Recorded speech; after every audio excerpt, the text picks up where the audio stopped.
अस्सलाम वालेकुम। ट्रेलर के आगाज में उस्मान बे अपने खैमे में मौजूद होते हैं। दूसरी तरफ खैमे में बुरहान बे, फातिमा खातून, अलाउद्दीन बे और गोंजा खातून गमज़दा हालत में बैठे होते हैं। अगले सीन में अलाउद्दीन बे उस्मान बे से कहते हैं कि हम इस दर्द को कैसे बर्दाश्त करेंगे बाबा।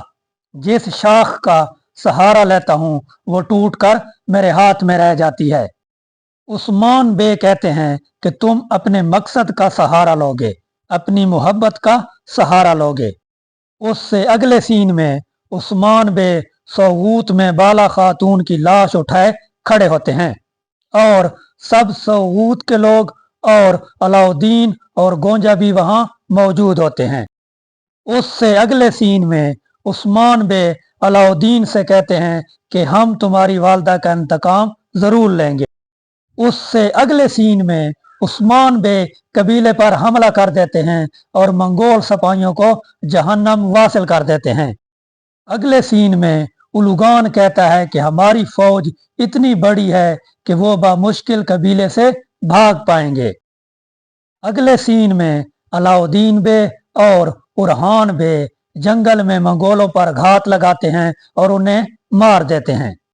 अगले सीन में उस्मान बे खैमे में मौजूद होते हैं और कहते हैं कि चाहे वो हमसे 100 गुना ज्यादा ताकतवर ही क्यों ना हो, हम कबीला लिए बगैर बाला खातून को दफन नहीं करेंगे, हम हरगिज नहीं रुकेंगे।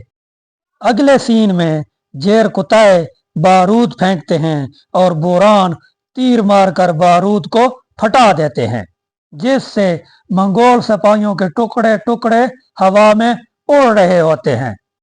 अगले सीन में इल्बाए बेगम खातून से कहता है कि उस्मान एक बुझी हुई आग था, तुमने उस आग को दोबारा भड़का दिया। जिसके जवाब में बेगम खातून कहती हैं कि ये आग उस्मान को जलाकर राख बना देगी।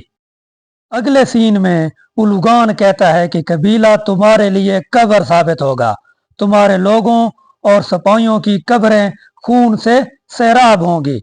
अगले सीन में उलुगान और मंगोल सिपाही उस्मान बे और उनके सिपाहियों पर हमला कर देते हैं। अगले सीन में उलुगान एक दफा फिर उस्मान बे को तीर मारते हैं, लेकिन वो तीर सारोजा को लग जाता है और वो शदीद जख्मी हो जाते हैं।